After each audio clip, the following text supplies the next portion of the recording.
If you have a family member with disabilities or special needs, then they may well qualify for the disability, and you may qualify for the caregiver credit. Now, the disability tax credit does not necessarily apply just because the child happens to receive provincial disability benefits. It's quite possible that the restrictions that allow for the provincial benefits are not sufficient, in the sense that the child is not, quote, markedly restricted. They may well be restricted or have disabilities, but not be markedly restricted.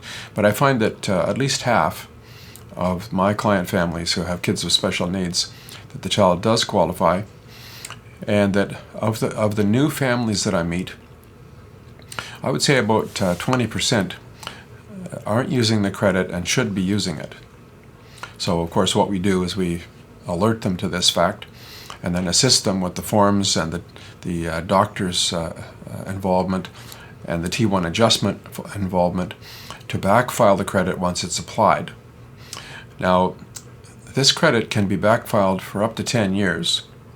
So what this means is that if we backfile 10 years, which is the most common family profile, that the credit is not being used and we can backfile it for the maximum period, the recapture for taxes is about $16,000, which is substantial.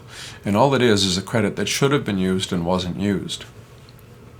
For the caregiver credit, if you have a child, a family member who is over 18, let's say 28, and is living with you, and they're receiving provincial benefits, then the caregiver credit applies to you. It's not transferred from the child the way the disability credit is. And when we backfile that for 10 years, the recapture is approximately $8,000. And it wouldn't be uncommon at all to find that we're doing both of these credits at the same time.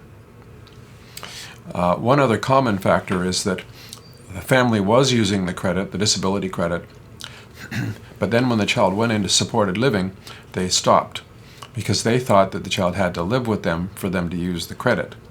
Now, of course, the caregiver credit would not be applicable in that case. But if you are helping with the necessities, such as some degree of food, shelter, or clothing, and it's typically clothing, then that credit is still transferable from the child and usable by the parent as long as that continues, which of course it always does.